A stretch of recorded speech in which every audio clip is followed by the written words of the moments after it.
சமாதான ஏஜி சபையின் தலைமை போதகர் பாஸ்டர் ஆர் கிளாரன்ஸ் மருதையா அவர்கள் தேவனுடைய செய்தியை கொண்டு வருவார்கள். கிறிஸ்துவுக்கு அன்பானவர்களே, இந்த நாளிலேயும் இந்த ஊடகத்தின் மூலமாக இவங்களை சந்திப்பதில் மகிழ்ச்சி அடைகிறேன். இந்த நாளிலே ஆண்டவர் நமக்கு தரக்கூடிய வார்த்தை என்னவென்றால் தேவனுடைய வார்த்தை. தேவனுடைய வார்த்தையானது ஜீவனும் அது வல்லமை உள்ளதும். எந்த பட்டயத்தை பார்க்கலாம் இருபுறமும் கருக்குள்ள பட்டயமாகும். அது கூர்மையானதாகும்.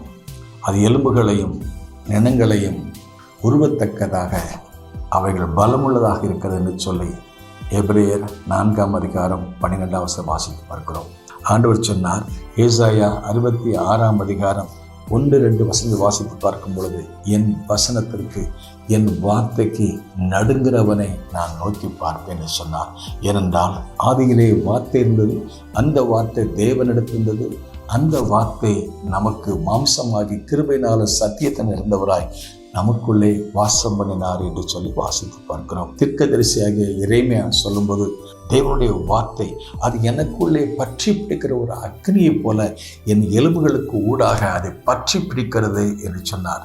அதோடு மட்டுமல்ல, அதே எரேமியா சொல்றாரு, என் தேவனுடைய வார்த்தையானது அக்னியாகவும் அது கண்மலையை உடைத்து நொறுக்கும் சம்மட்டியை போல இருக்கிறதுன்னு சொல்லி எரேமியா 23:29 வாசித்து பார்க்கிறோம். இன்றைக்கு பாறையை போல கடினமான இருதயம் உள்ள ஆட்களுக்காக நான் ஜெபம் பண்ணும்போது என்னுடைய வார்த்தை என்னுடைய வல்லமை ஒரு வாழ்க்கையை மாற்றி அதனுடைய பாதைகளில் கொண்டு வரும். பல நாட்களில் ஒரு சகோதரன் பயங்கர குடிகார மனுஷன், அப்பா ஊழியக்காரர், அப்பா சொல்லி திருந்தலை, அப்பாவே அடிக்க போன ஆள்.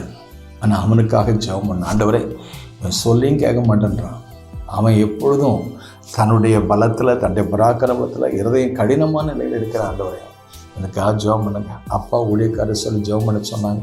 என் மனுக்காரங்க ஜெபம் பண்ணுங்க, பயங்கரமான குடிகாரனாக இருக்கிறான், வாழ்க்கையில் ஒரு மாற்றம் இல்லை, ஊழியக்காரன் பிள்ளை இப்படி இருக்கிறதே பாஸ்டர், ஜெபம் பண்ணுங்க ஜெபம் பண்ணுங்க ஜெபம் பண்ணுங்க. அவங்க கண்ணீரோடு அழுது ஜெபம் பண்ணாங்க, நாங்களும் சேர்ந்து ஜெபம் பண்ணோம். இப்போ அப்பா இல்லை, அப்பாவை அடிக்க போன காலங்கள்லாம் உண்டு.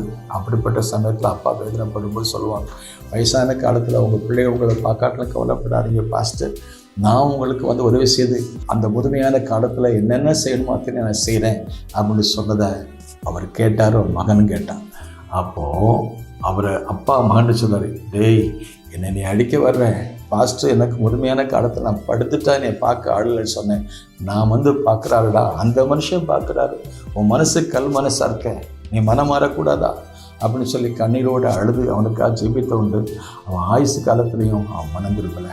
ஆனால் அவருடைய மரணத்துக்கு பின்னால் அவர் அடக்கம் பண்ணப்பட்டதுக்கு அப்புறமாக அவருக்கு கொடுக்க வேண்டிய தேங்க்ஸ் கிவிங் சர்வீஸாக முடிஞ்சதுக்கு அப்புறம் சில நாட்களுக்கு அப்புறமாக அந்த ஜெபம் வீணாக போகலை, அந்த கண்ணீர் வீணாக போகல, அந்த கர்த்தருடைய வார்த்தை வீணாக போகலை. நாங்கள் சொல்லாமல் கொள்ளாமலே அந்த ஆவியானவன், அக்னியை போல ஆவியானவன், அல்லது கண்மலை உடைக்கி சம்மட்டியை போல இருந்த அந்த கர்த்தருடைய வார்த்தை அவன் வாழ்க்கையை மாற்றி அமைச்சு இந்த ஆராதனைக்கு குடும்பம் வந்து ஃபஸ்ட்டு என்னை மன்னிச்சு கொள்ளுங்க, எங்கள் அப்பா காலத்தில் நான் மனம் திரும்பலை, ஆனால் இப்போ ஆண்டவர் பேசினார், நான் பாவிங்கிறத ஒத்துக்கொண்டு இன்றைக்கி ஆண்டோடைய ஆலயத்தில் நான் ஆராதிக்க நானும் குடும்பம் வந்துக்கிறேன் பாஸ்டர், எங்களுக்காக ஜெபம் பண்ணுங்க. மனம் திரும்பி அவனுடைய சமூகத்தில் நடுங்கி ஆண்டோடைய ஆராதனையில் பங்கு பெற்றார். சங்கீதம் 107:20 சொல்லப்படுகிறது, என் வசனத்தை அனுப்பி நான் சுகமாக்குவேன்னு சொல்றார்.